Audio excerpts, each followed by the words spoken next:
Assalamualaikum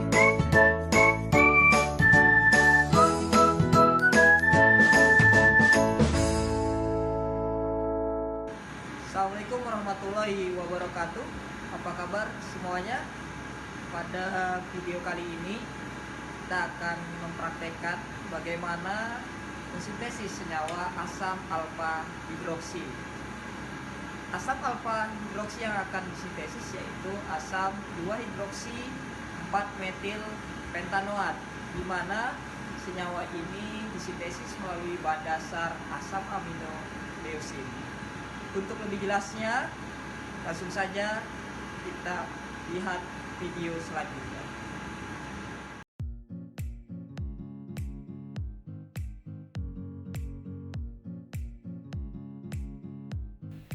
Pertama-tama kita siapkan es batu terlebih dahulu. Kemudian dalam es batu tersebut kita taburi garam dalam persiapan untuk ice bath. Selanjutnya kita mempersiapkan larutan H2SO4 2 molar sebanyak 40 ml untuk melarutkan leusin, dimana di sini kita ambil menggunakan gelas ukur. Selanjutnya kita menimbang asam amino leusin sesuai dengan mol ekuivalen yang telah dihitung dari persamaan reaksi kimia. Kemudian asam amino yang telah ditimbang itu kita masukkan ke dalam larutan H2SO4 2 molar yang berada di dalam ice bath. Perlu diperhatikan di sini ya, suhu dijaga antara 0 sampai 5 derajat Celcius. Selanjutnya kita lakukan penambahan NaNO2, larutan NaNO2 ke dalam larutan leusin dalam H2SO4 ini selama 2 jam. Tetesan diatur selama 2 jam dengan suhu 0 sampai 5 derajat Celcius. Kemudian jika penambahan NaNO2 telah habis, kemudian suhu dibiarkan pada temperatur kamar dan stirrer selama 24 jam larutan tersebut. Untuk mengetahui apakah asam aminoleusin telah berubah menjadi asam hidroksi, kita lakukan TLC dengan mempersiapkan eluen yaitu metanol banding propanol. Ini perbandingannya yaitu 2:8. Kita persiapkan di sini ya. Kita ambil dulu metanolnya dengan perbandingan 2:8. Kemudian kita tambahkan nantinya sedikit asam asetat ya. Ini adalah persiapan pembuatan eluen untuk TLC.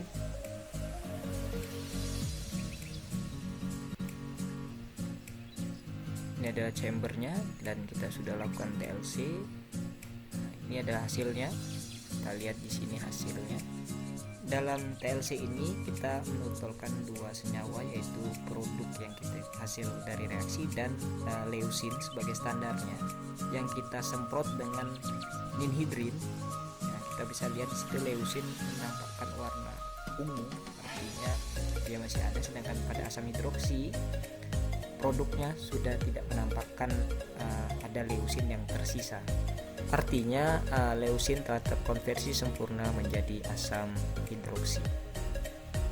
Kemudian larutan produk tadi kita tambahkan natrium bikarbonat untuk menaikkan pH-nya menjadi pH 2. Ini prosesnya, menambahkan secara sedikit demi sedikit sambil kita cek pH-nya dengan ini ya, indikator pH. Kita cek di sini, tambahkan sedikit demi sedikit hingga mencapai pH 2. Ingat yang lebih. Kemudian kita buat larutan NaCl jenuh ya, yang nanti akan kita tambahkan ke dalamnya. Ini adalah cara pembuatannya.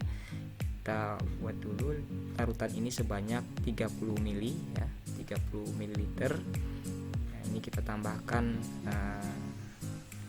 kuades dalam garam, padatan garamnya, dan selanjutnya kita aduk larutan garam tersebut dan garam jenuhnya.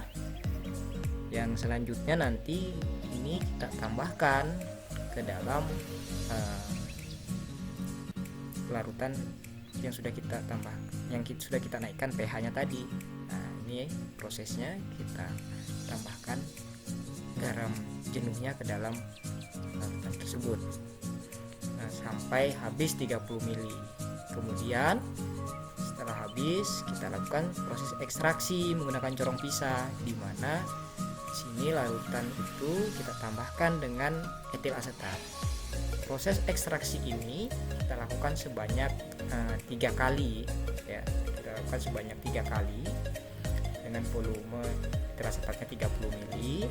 Kita bisa lihat di sini terjadi proses pemisahan, di mana yang di bawah adalah fase air, sedangkan yang di atas adalah fase organiknya atau fase etil asetatnya. Dimana di sini asam hidroksinya berada di fase etil asetat, sedangkan garam-garam yang lainnya ada di fase air. Nah, ini kita buang dulu fase airnya, kemudian ini adalah fase organiknya, fase etil asetatnya kita tampung ya, kita ambil karena di dalamnya ada asam hidroksi di sini. Kemudian kita tambahkan di sini sodium sulfat atau bisa juga menggunakan magnesium sulfat ya. Kita tambahkan saja langsung ke dalam etil asetat ya, yang dimana dalamnya ada asam hidroksi. Kita aduk. Nah, fungsinya di sini adalah untuk menarik air ya, sodium sulfatnya. Nah, kemudian kita saring agar padatan sodium sulfatnya tadi terpisah dengan etil asetat. Setelah ini kita tampung fase fraksi etil asetatnya, kemudian kita pekatkan dengan menggunakan rotary evaporator ya. Nanti ini sampai kita pekatkan ya, sampai nanti kita dapatkanlah senyawa asam hidroksi.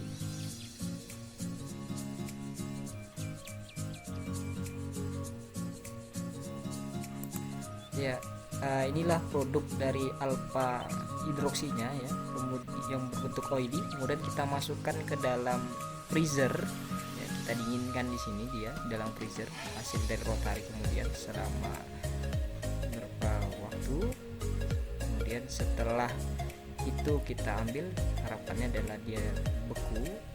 Nah, setelah itu ini kita masukkan ke dalam tabung freeze dry agar nanti dia berubah menjadi padatan ya. Karena tadi beku, dengan proses sublimasi di dalam freeze dry nanti dia akan menjadi padatan. Nah, ini adalah bagaimana sampel asam hidroksi yang akan kita masukkan ke alat freeze dry.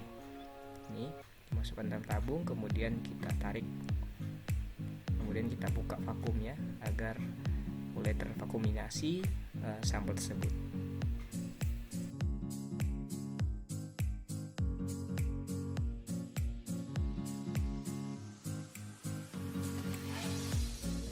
Demikianlah video sintesis kita kali ini. Atas perhatiannya saya ucapkan terima kasih.